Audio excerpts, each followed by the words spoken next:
Donc, pour avoir plus d'analyses concernant les messages qui ont été lancés à partir de ce rassemblement, à partir quand même de cette journée d'excellence du canal de Suez, nous avons actuellement en ligne de l'intérêt international Monsieur Raouf Gaafar, analyste politique et économique. Monsieur Raouf Gaafar, vous êtes toujours le bienvenu sur l'intérêt international et bonsoir.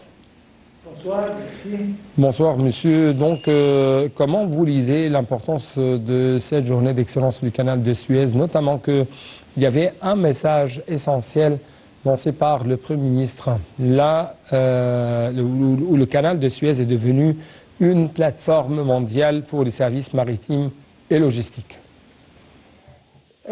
D'ailleurs, le canal de Suez a été toujours le passage maritime le plus important sur le plan commerce international. Et malgré les défis que nous avons, disons, fait face à cause des événements dans la mer Rouge, etc., maintenant ça commence à reprendre et le trafic, alhamdoulilah, reprend. Et d'ici quelques temps, espérant que ça soit vite, ça va redevenir ce qu'elle était avant ces événements. C'est simplement, on confirme que, bien que le canal de Suez représente la voie maritime la plus importante, mais on ne s'arrête pas là. C'est-à-dire il y a toujours des projets pour développement, pour élargir le passage maritime, pour présenter des nouveaux services pour les bateaux en passage, des zones économiques, c'est-à-dire un passage si important, mais qui n'est pas laissé sans modification, sans modernisation et sans l'emploi de toutes les technologies disponibles pour le rendre meilleur et meilleur. Donc d'après vous, Monsieur Raouf Gaafar, vous trouvez que le canal de Suez, malgré les différents défis, les différentes crises quand même à partir de 2019, à partir du coronavirus, la guerre russo-ukrainienne, la guerre de Gaza et ses retombées sur la circulation maritime, le canal est quand même, malgré les différents projets maritimes ou commerciaux, terrestre est quand même parallèlement qui se trouve à côté du canal de Suez. Le canal de Suez reste le passage maritime numéro 1 au niveau mondial, n'est-ce pas? Absolument. Et ça va rester, à mon opinion, ça va continuer à être le passage numéro 1. Et surtout que avec ce qui arrive sur le plan commerce international et tarifs qui vont et viennent entre l'Amérique et le monde, ce qui va se refléter sur une certaine hausse de prix. Il faut économiser au moins sur le plan transport. Et c'est justement la solution que le canal de Suez présente. Donc vous suscitez quand même un point essentiel.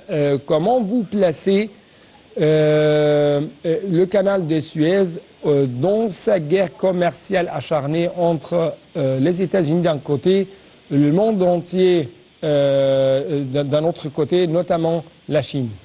Absolument. Ce sera, à mon opinion, le passage le moins cher, donc le plus important, à comparer aux autres alternatives, Cap de Bonne-Espérance, etc. Et surtout que les choses sont calmées maintenant dans les environs, donc ça va, à mon opinion, encore une fois, augmenter le trafic, Inch'Allah, et justement tout le commerce international aura recours au canal de Suez parce que, comme je viens de dire, ça va présenter une solution plus économique, et c'est justement ce qui est demandé au milieu des hausses des prix qui prennent lieu.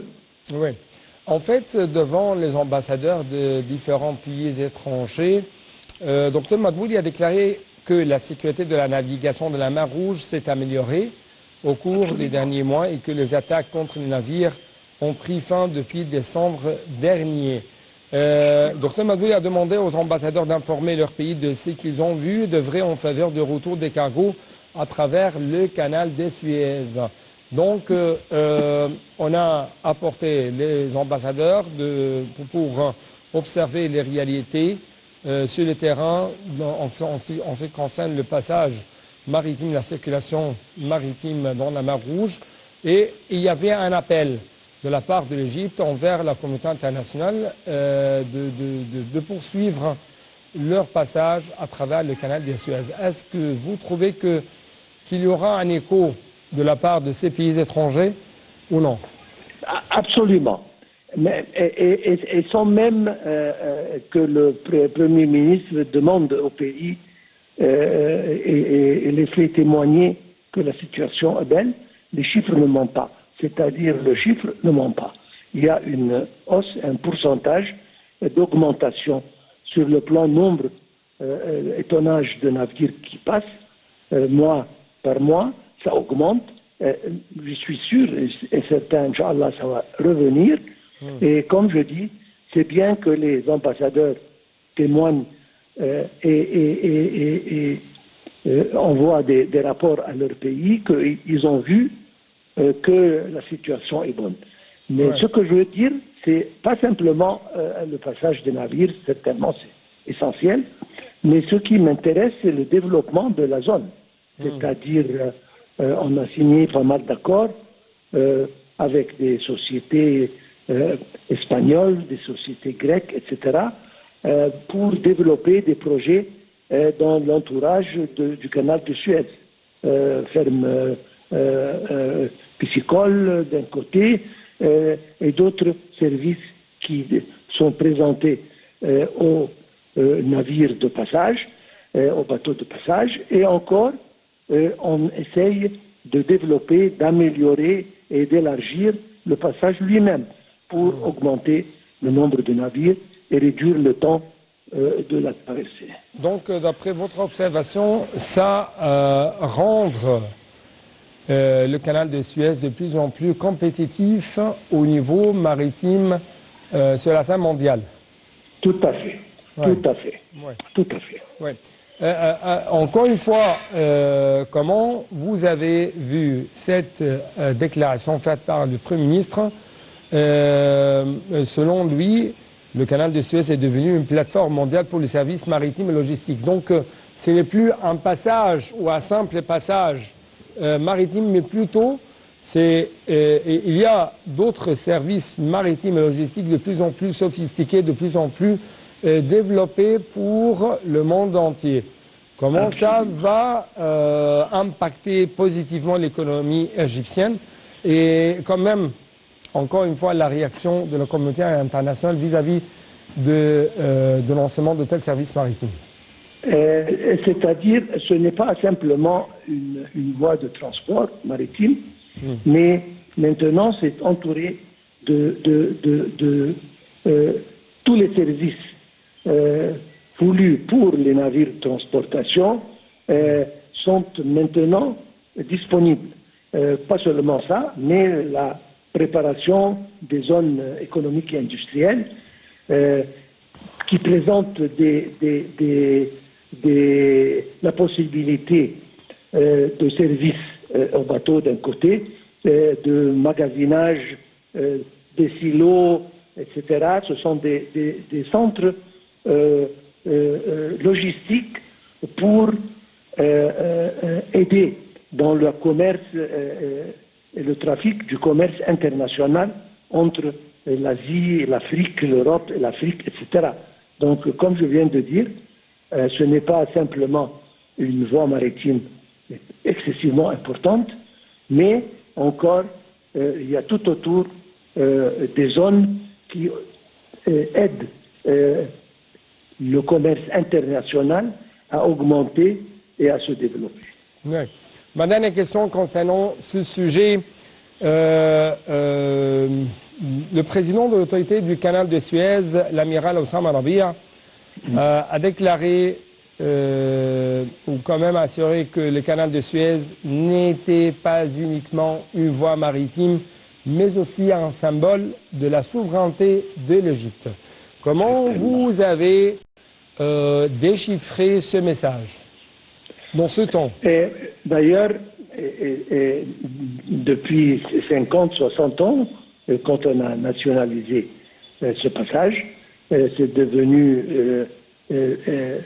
une propriété de la nation égyptienne et maintenant nous avons notre volonté sur tout ce qui a à faire avec le canal de Suez sans intervention de n'importe qui. Donc, comme vous avez dit, ça représente la volonté égyptienne, la souveraineté de l'État égyptien sur chaque centimètre carré de son territoire. Oui. Monsieur Raouf Ghaffar, notre invité spécialiste des affaires politiques et économiques, je dois vous remercier infiniment pour de tels éclaircissements de votre part à propos de ce sujet. Oui, si je peux dire, le canal de Suez représente toujours un symbole de la souveraineté de l'Égypte, de la souveraineté de l'État égyptien, de la souveraineté du peuple égyptien.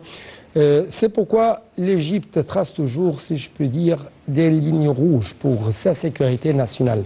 L'une de ces lignes rouges, c'est toujours le rejet de l'Égypte d'avoir une sorte d'injustice quand on parle de la cause palestinienne. L'une des lignes rouges pour l'Égypte, c'est le rejet de déplacer les Palestiniens hors de leur territoire, le rejet de liquider la cause palestinienne, le rejet de changer la réalité sur le terrain pour, d'une manière injuste bien sûr, pour les intérêts de l'occupant ou de l'occupation quand même israélienne et ses alliés. Raison pour laquelle on trouve que le ministre égyptien des Affaires étrangères, Badr Abdelghati, a réaffirmé lors d'une conférence presse aujourd'hui avec son homologue polonais, M. Radosław Sikorski, le rejet ferme par l'Égypte de toute tentative de déplacer ou de déporter quand même les Palestiniens hors de leur territoire, hors de Gaza. Les explications tout de suite avec ma collègue Sarah Maghrabi.